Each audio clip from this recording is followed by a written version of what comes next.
Baitul Hikmah atau House of Wisdom, yang kalau di bahasa Indonesia kan berarti rumah kebijaksanaan, adalah sebuah lembaga atau institusi pengetahuan pada masa kejayaan Islam yang berlokasi di Baghdad, Irak pada abad ke-9 hingga ke-13 Masehi.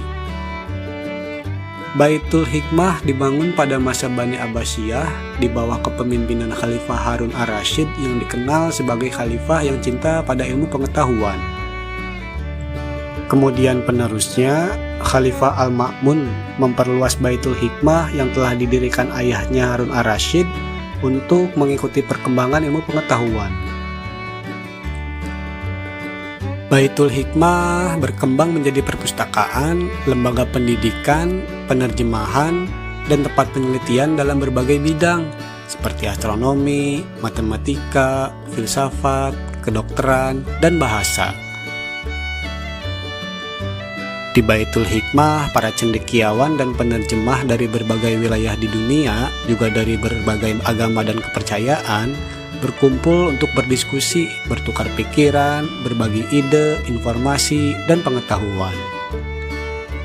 Di sini mereka melakukan terjemahan dan penyelidikan terhadap karya-karya besar dari berbagai peradaban seperti Yunani, Romawi kuno, Mesir, dan Persia.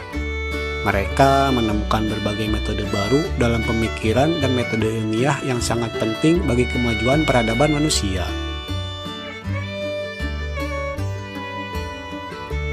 Beberapa contoh tokoh ilmuwan terkenal yang pernah menjadi bagian dari Baitul Hikmah ialah Al-Khwarizmi. Ya, kamu pernah dengar Al-Khwarizmi? Ia dikenal sebagai Bapak Aljabar dan penemu sistem bilangan Hindu-Arab. Kemudian ada Ibnu Sina, seorang ahli kedokteran, filsafat, dan matematika yang menulis lebih dari 450 buku selama hidupnya. Karya-karyanya kemudian diwarisi oleh peradaban barat dan dikenal dengan nama Avicenna. Dan tentunya masih banyak lagi tokoh-tokoh lain yang pernah menjadi bagian dari Baitul Hikmah ini. Sayangnya pada abad ke-13 atau pada tahun 1258 Masehi, Baitul Hikmah mengalami kehancuran akibat serangan dari bangsa Mongol di bawah pimpinan Hulagu Khan, cucu dari Genghis Khan. Berbagai koleksi naskah yang ada di perpustakaan musnah dalam serangan tersebut. Banyak bangunan dan perpustakaan hancur, termasuk Baitul Hikmah. Koleksi buku dan manuskrip yang ada di perpustakaan dijarah dan dibakar oleh pasukan Mongol. Di masa sekarang, tidak ada institusi atau lembaga yang secara khusus menyerupai Baitul Hikmah pada masa kejayaannya. Namun, banyak kok perpustakaan besar dan pusat-pusat penelitian di seluruh dunia yang menjadi pusat pengembangan ilmu pengetahuan.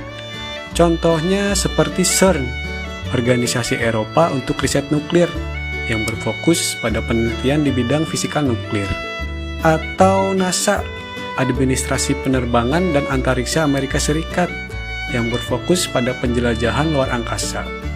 Selain itu, pengembangan teknologi dan internet juga telah memungkinkan akses ke berbagai sumber pengetahuan secara mudah dan cepat. Ya, namun peran Baitul Hikmah pada masa kejayaannya tetap menjadi inspirasi bagi kita untuk terus mengembangkan peradaban manusia melalui penelitian dan pengembangan ilmu pengetahuan, serta menjaga dan memperkaya warisan keilmuan yang kita miliki.